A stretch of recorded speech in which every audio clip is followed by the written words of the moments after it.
Jednoznačne. Určite. Od do veku? Od 0 do 18 až 25 rokov. Čím skôr začneme, tým lepšie. Som to zhrnula ešte za vás, túto poslednú vetičku.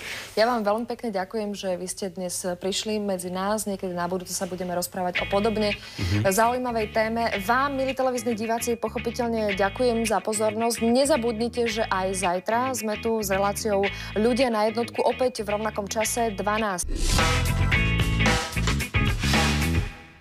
Už vieme, ako sa dokonale a dobre odlíčiť, čo znie ako veľmi jednoduchá záležitosť. Oveľa zložitejšia záležitosť je však kúpa strechy nad hlavou domu či bytu. A presne o nej, o prefinancovaní takejto kúpy sa budeme rozprávať v tejto chvíli s finančným poradcom Marianom Bulikom. Dobrý deň, prajem. Dobrý deň. Pán Bulik, tak si to rozdielme hneď na úvod. Najskôr sa dohodneme, za čo budeme kupovať, čo je vždy asi ten väčší problém, a potom si povedzme, že čo je vhodné a dobré kúpiť za tie peniažky, ktoré máme. V prípade, ak sa jedná o človeka alebo rodinu, ktorí majú nasporené nejaké peniaze, po prípade mali to šťastie, že získali peniaze, zarobili, zdedili, majú peniaze v hotovosti, vy by ste im odporúčali minúť túto hotovosť na kúpu bytu? Tak to už je taká konkrétna otázka o financovaní toho bývania. Každopádne, aby som dal ešte inú otázku preto, prečo vlastne kúpiť nejaké takéto vlastné bývanie a kedy. Áno, v akom štádiu života. Určite každý nad tým rozmýšľa práve vtedy, keď sa chystá na ten rodinný život a chce vytvoriť pre tú rodinku. Potrebuje strechu nad hlavou. Strechu nad hlavou vlastnú, z ktorého už nikto nepošle ako spod nájmu možno preč. Potom je vlastne tá druhá otázka, to je ako financovať takéto bývanie.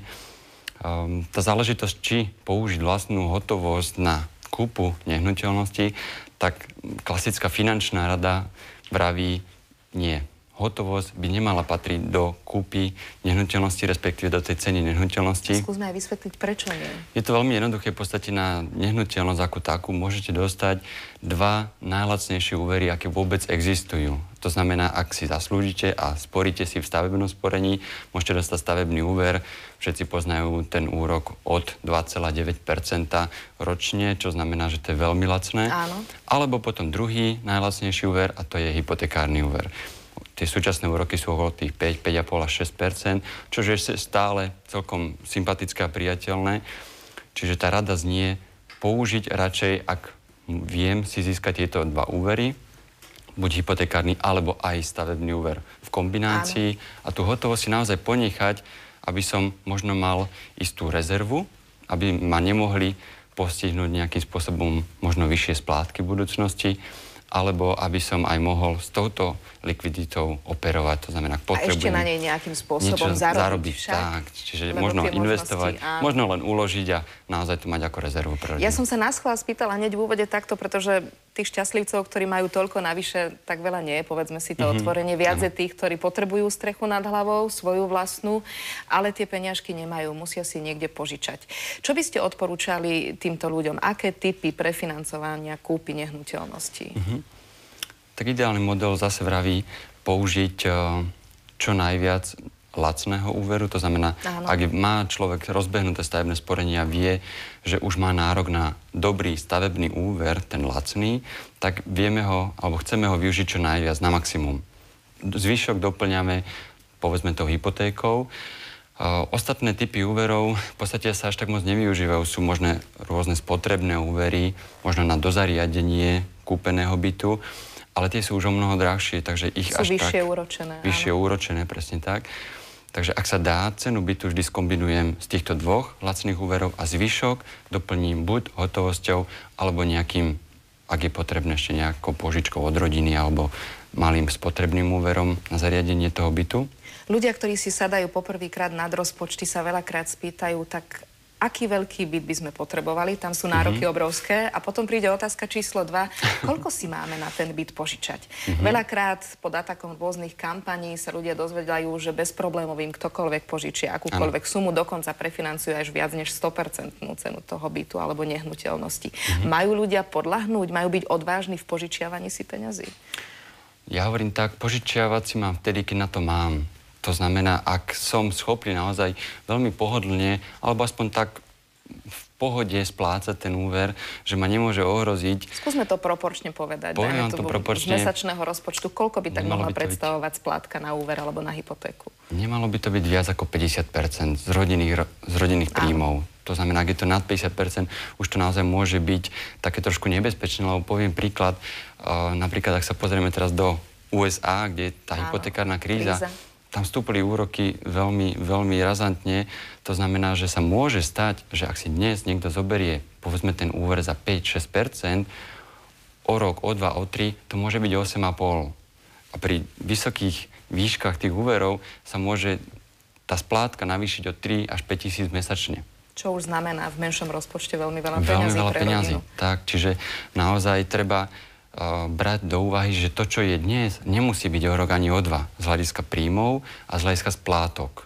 Čiže mal by som sa trošku zamyslieť nad tým, asi by bolo dobré mať rezervu na všetky moje výdavky, povedzme na pol roka dopredu, aby takýto nejaký výkyv v splátkach napríklad ma okamžite neohrozoval, aby som potom nejedol rožky s mliekom. Marian, ale mňa inak zaujíma, aká je vaša reálna skúsenosť bežného života, lebo vy s takýmito ľuďmi prichádzate do styku, tak sú takíto, že počúvajú a požičiavajú si veľmi racionálne? Alebo naopak sú možno až chvíľami príliš odvážni? Povedzte mi vy. Ľudia sú odvážni. Sú? Slováci sú odvážni? Chcú kupovať.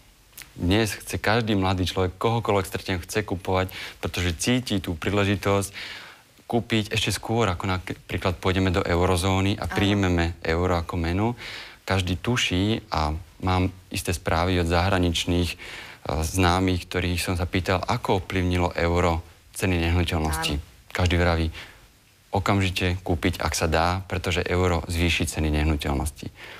Takže toto ľudia už tak tušia, podvedome cítia. Ten vnútorný tlak a už uvažujú nad tým, čo by som kúpil, kde by som kúpil, za koľko by som kúpil. Možno takéto úvahy zdieľa aj náš televízny divák, ktorého máme v tejto chvíli na linke. Dobrý deň, prajem.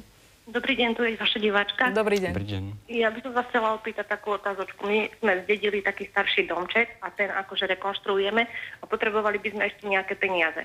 No my už máme jednu hypotéku zobratú, že či sa dá ešte zobrať druhá k tomu, alebo tá pôvodná navýšiť. Ďakujem veľmi pekne, že ste sa to spýtali. Tak poďme k tomu čarovaniu a kombinovaniu starých hypoték, nových hypoték, iných úverov.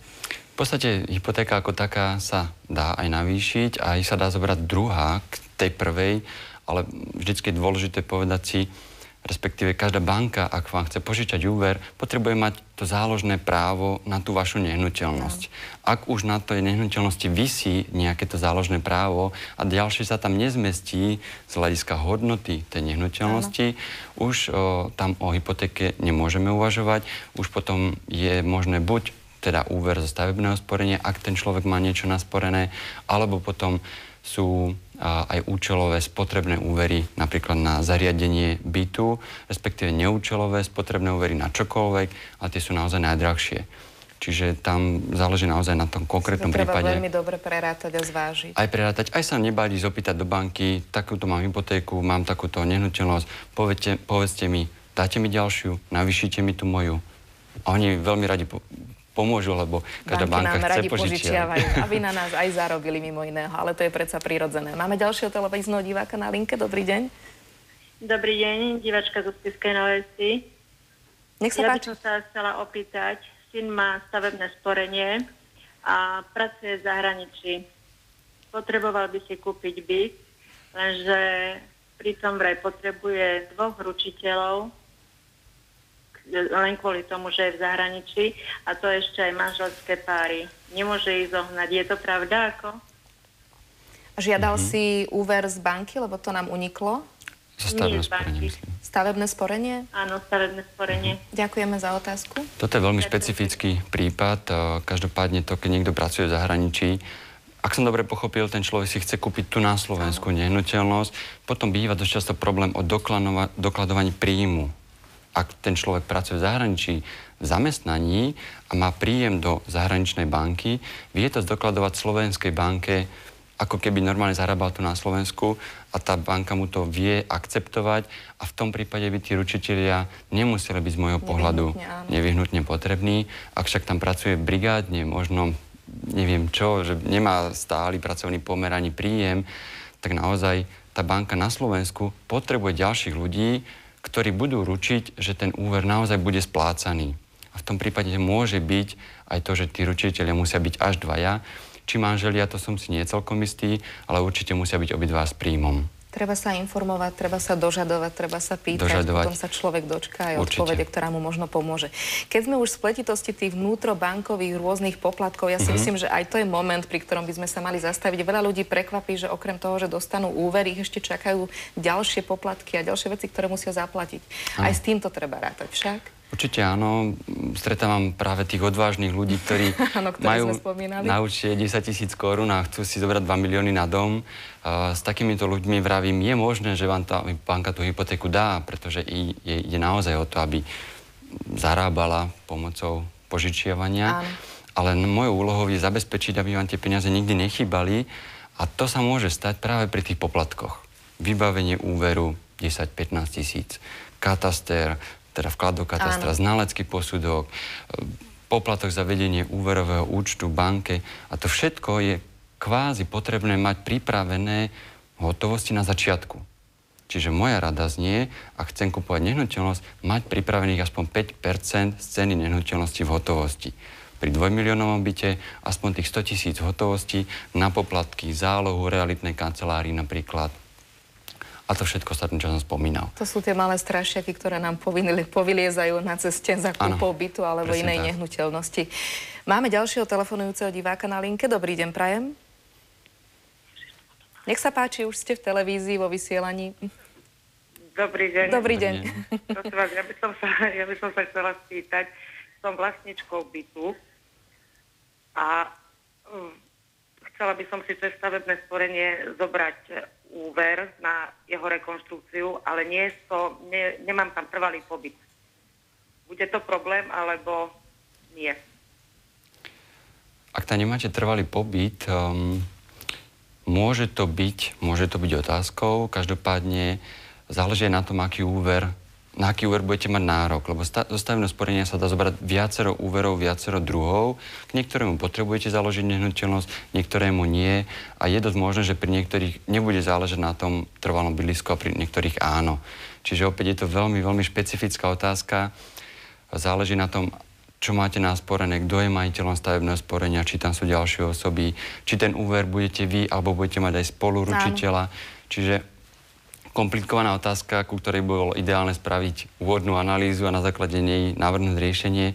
Toto vám dokáže spraviť stavebná sporiteľňa, alebo možno taký človek ako som ja, ktorý prezistí tie možnosti. My vás, Marian, naklonujeme a rozpošleme do celého Slovenska, aby ste pomohli všetkým. Je to naozaj už tak špecifická otázka, že... Niekedy je dobré zobrať si finančného poradcu, pretože on nie je zaťažený jedným produktom jednej banky, ale je schopný posúdiť všetko to, čo je na trhu k dispozícii a povedať vám, čo je to najvhodnejšie a najlepšie pre vás. Ak by som ešte mohol k tomu stavebnému sporeniu, ja vravím, stavebné sporenie je jeden z najkomplikovanejších nástrojov, aké vôbec existujú. Manuál k nemu má asi 80 až 4. To znamená, že klasický, normálny človečík nemá šancu za to možno ani význať, nie to ešte to úplne perfektne využiť. Čiže vždy predtým, ako chcem niečo riešiť do stavebného sporenia, pol roka, rok predtým, ísť do stavebnej sporiteľne alebo za finančným poradcom, popýtať sa, čo mám urobiť s tou zmluvou, aby bola prichystaná v tom momente, keď ju chcem využiť na to konkrétne, čo potrebujem. Áno. Ešte máme priestor, dáme ho televíznemu divákovi. Dobrý deň, prajem. Dobrý deň, prajem. Dobrý deň. Nech sa páči. Chcel by som sa opýtať, teraz berieme hypotéku a nevieme riešiť tú otázku, že či poistenie riešite z banku, schopnosť plácať toho úveru, alebo potom zvlášť poistenie pre prípad smrti a čo by bolo výhodnejšie na to. Veľmi pekne vám ďakujem, že ste sa na to spýtali. A ja ďakujem. Výborná otázka. Banky naozaj ponúkajú životné poistenia k úverom, ktoré poskytujú. Myslím, že tam bola aj otázka k poisteniu do tej nehnuteľnosti? Áno, poisteniu neschopnosti splácať ten úver, alebo potom životnej poistky, ktorá by mala kryť výdavky súvisiace so splácaním tej nehnuteľnosti. Tak. No, to je dobrá otázka, pretože to sa naozaj môže stať. To je vlastne jediné, čo ja vidím ako reálnu a nie že hrozbu, ale niečo, čo sa môže stať tej rodine. A napríklad to môže byť aj tragická udalosť. Veľa cestujeme autami, aj už aj lietadlami pomaly. Takže môže sa stať naozaj tragická udalosť. V tom prípade je ideálne, ak tá životná poistka je nastavená tak, že dokáže zaplatiť kompletný zostatok dlhu aby sa rodina očistila od zadlženia, ale plus ešte, povedzme, jeden ročný príjem, ktorý ten človek zarábal, aby pritiekol z tej poisťovne do rodiny, aby tá rodina ten ďalší rok sa z toho nejako vyhrabala z toho problému. To je taký ten životný airbag však. Životný airbag.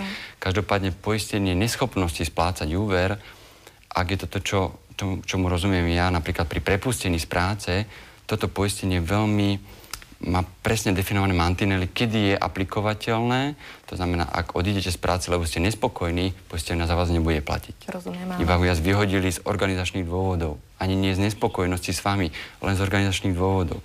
Čiže veľmi obmedzené, za prvé, a za druhé, ak aj niečo sa také stane, poistenie platí len istý čas tie vaše splátky za vás. Potom je to zase na vás.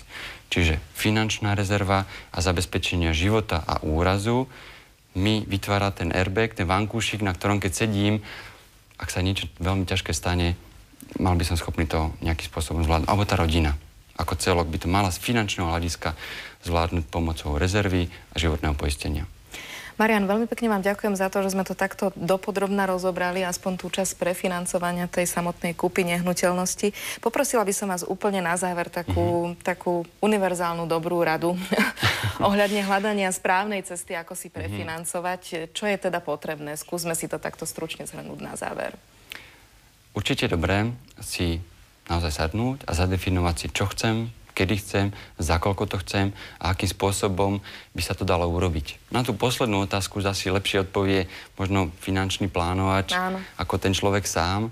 Čiže ak mi niekto vraví, ja ešte nepotrebujem sa rozprávať o peniazoch, idem kúpovať až za rok, vravím si, najvyšší čas.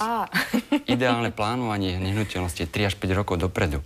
Pretože na kúpu sa dá veľmi dobre a jednoducho pripraviť, či už stavebným sporením, alebo vytváraním rezervy, respektíve vôbec si premyslením, treba myslieť a uvažovať dopredu. Čiže sadnúť si, naplánovať a po prípade sa popýtať. Tak dúfam, Marian, že aspoň maličkou kvapkou sme k tomu prispeli aj my dvaja dnes popoludní. Ďakujem vám veľmi pekne za to, že ste prišli sem do relácie Ľudia na jednotku.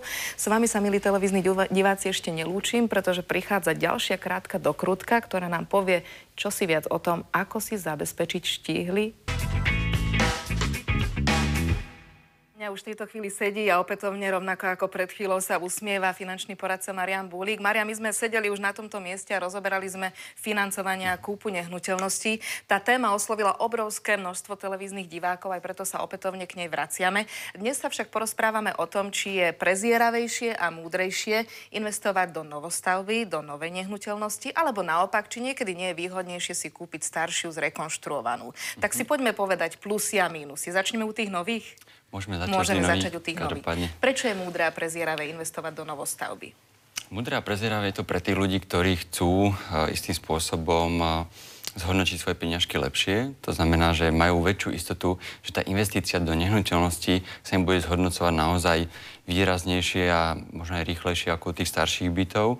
To za prvé, za druhé oceňujú isté výhody tých novostavieb, ako je napríklad lepšie dispozičné riešenie toho bytu, väčšie tie plochy vnútorné, rovnako ako aj také zaujímavé prvky novostavieb, ako sú francúzske okná alebo rohové okná, čo tie staré stavby nemajú ani nemôžu mať už, lebo by vyzerali nekompatibilne ako celok. Takže z tohto hľadiska je novostavba zaujímavejšia pre ľudí, ktorí majú trošku viac finančných prostriedkov a chcú si ten luxus dovoliť. Ak sa človek rozhoduje o kúpe novostavby, čo rozhoduje o tom, nakoľko sa tá novostavba zhodnotí postupujúcimi rokmi? O čom by mal uvažovať? Nad čím by si mal aspoň troška lámať hlavu, lebo je to dôležité, to je veľká investícia. Tak v podstate najdôležitejšia charakteristika bytu alebo teda nehnuteľnosti je lokalita. I keď musím povedať pravdu, že vo väčších mestách tie novostavby sa už do tých centrálnych polôch nevmestia, to znamená, stavajú sa na okrajových štvrtiach, čož môže mať aj svoje nevýhody. Napríklad to, že je tam nižšia dostupnosť mestskou hromadnou dopravou. To znamená, ak ľudia plánujú novostavbu, tak im vravím, je dôležité myslieť aj na to, že možno budete musieť byť pre vaše deti v úvodzovkách taxikárom, voženie do školy na rôzne krúžky a tak ďalej. Čiže ak je to 10-15 kilometrov od mesta, už tam tá potreba automobilu je veľmi vysoká, najmä ak pribudnú deti. Takže Ale lokalita samozrejme má veľký vplyv na budúcu cenu tej nehnuteľnosti a jej zaujímavosť, keby ju ten človek chcel predávať. Čo si máme všímať? Čo nám slúži k prospechu zhodnotenia našej investície? Tak určite okolie, to znamená, či tam je nejaká tá príroda, ale aj sociálne služby. Možnosť nejakej školy, škôlky v okolí, čož v tých lokalitách, kde sa koncentrujú novostavby, naozaj zo začiatku chýba, čož môže byť veľkým nedostatkom, kdežto starší byt má tú výhodu, že ak je zakomponovaný pomaly do centra mesta, tak všetko je okolo. Všetko už je tam pripravené, postavené, vybudované, čož v tých novostavbových lokalitách môže z začiatku naozaj chýbať. Takže tie sociálne služby rodiny s deťmi určite oceňujú a môžu im tam dočasne chýbať. Ceny bytov sa v mnohých lokalitách, hlavne vo väčších mestách na Slovensku, vyšplhali neuveriteľne vysoko a preto verím, že mnoho rodín sa rozhoduje, či nie je výhodnejšie pre nich si kúpiť radšej nový, menší, možno katalógový dom, než nejaký byt v samotnom centre mesta. Čo je podľa vás výhodnejšie a prezieravejšie? Podľa toho, čo tá rodinka chce, alebo čo ten človek chce. Ak chce mať naozaj luxus domu, to znamená záhradku, okolie, ktoré neobsahuje 100 000 ľudí ako sídlisko. Aj keď je to možno menší dom, že on nie je taký krásny, vzorový, veľkolepý? Áno? Môže byť, všetko má svoje pre a proti každému to, čo chce. A chce mať niekto naozaj záhradu, bude pre neho dôležitejšie, aby ju mal, ako to, či bude mať o 20 m2 väčšiu vnútornú plochu v byte. Áno. Je to pre neho naozaj dôležitejšie. Čiže každému naozaj to, po čom túži.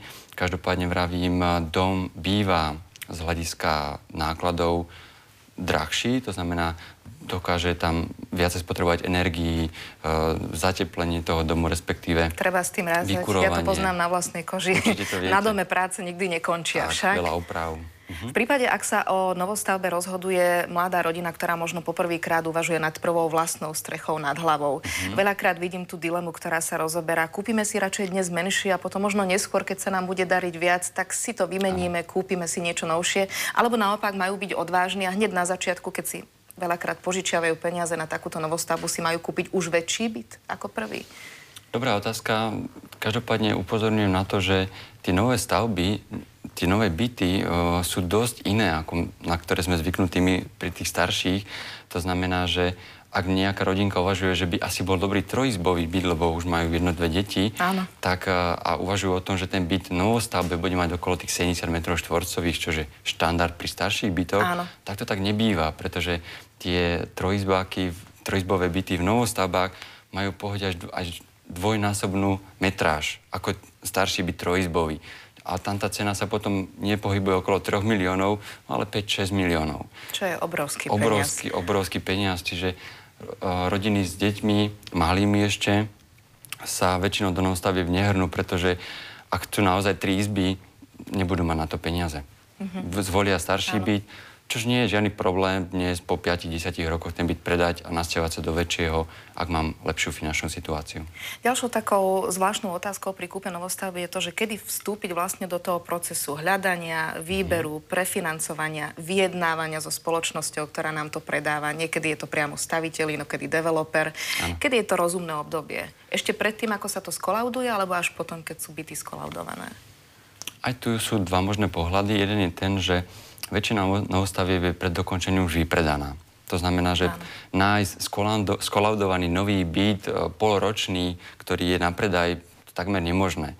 Tých zopár na celom Slovensku, čiže tam je naozaj opačný postup najčastejší. Je to práve preto, lebo dopyt ešte stále nesmierne prevyšuje ponuku však. Jednoznačne, určite áno.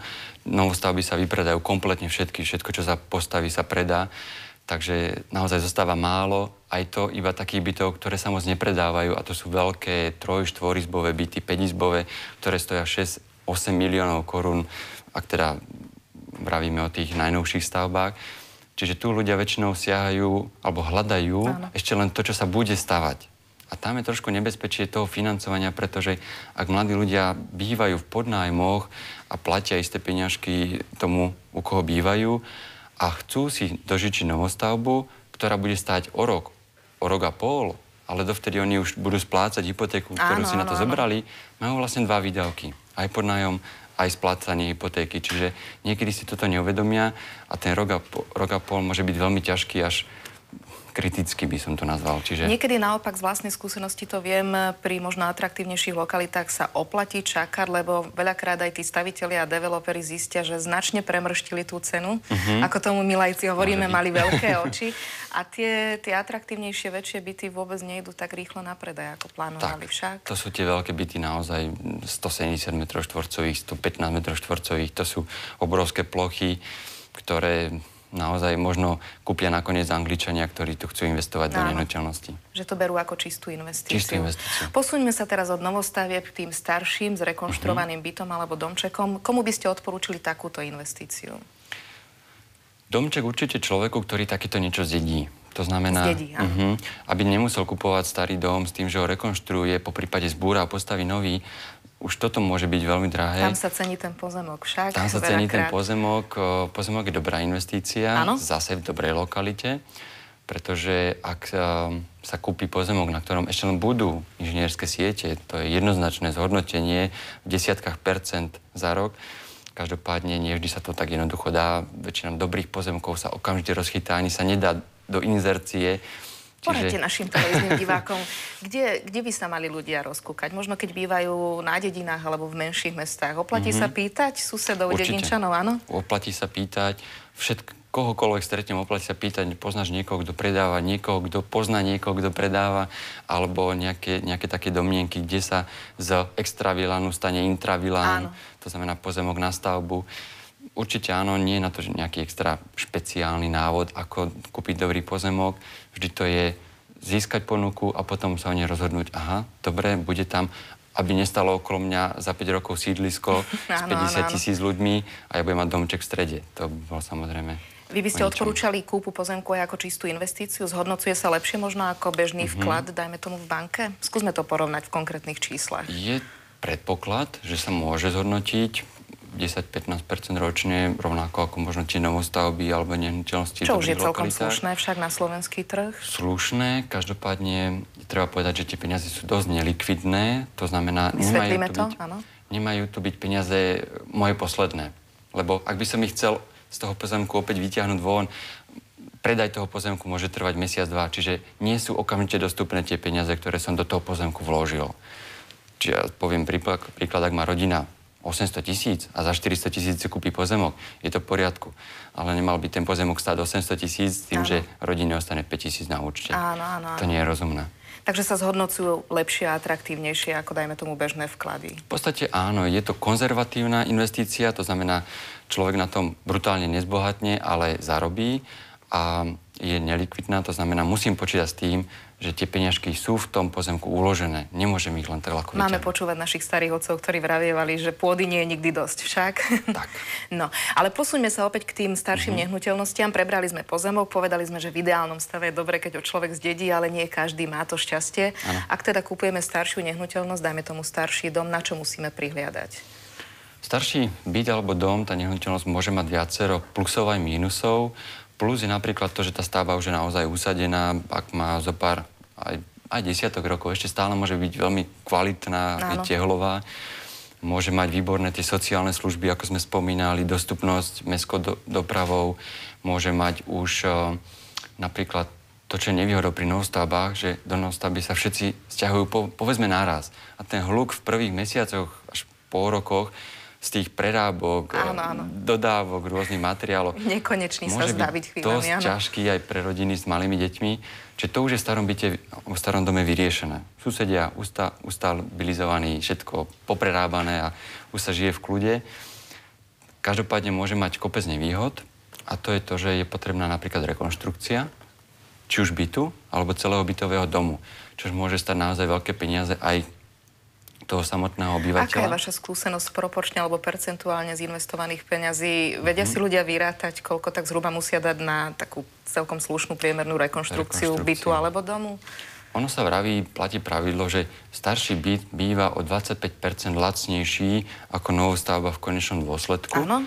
Ale zase tá rekonštrukcia, ak má byť naozaj seriózna, tých 400 000 korún tam veľmi ľahko môže padnúť, čiže tých 25% sa môže dobehnúť práve tou rekonštrukciou, čiže ideálne je povedať si, viem si často zrekonštruovať sám, svojpomocne, nedám do toho 400, dám do toho 200 a takto na to môžem ušetriť isté peniažky na tom staršom byte.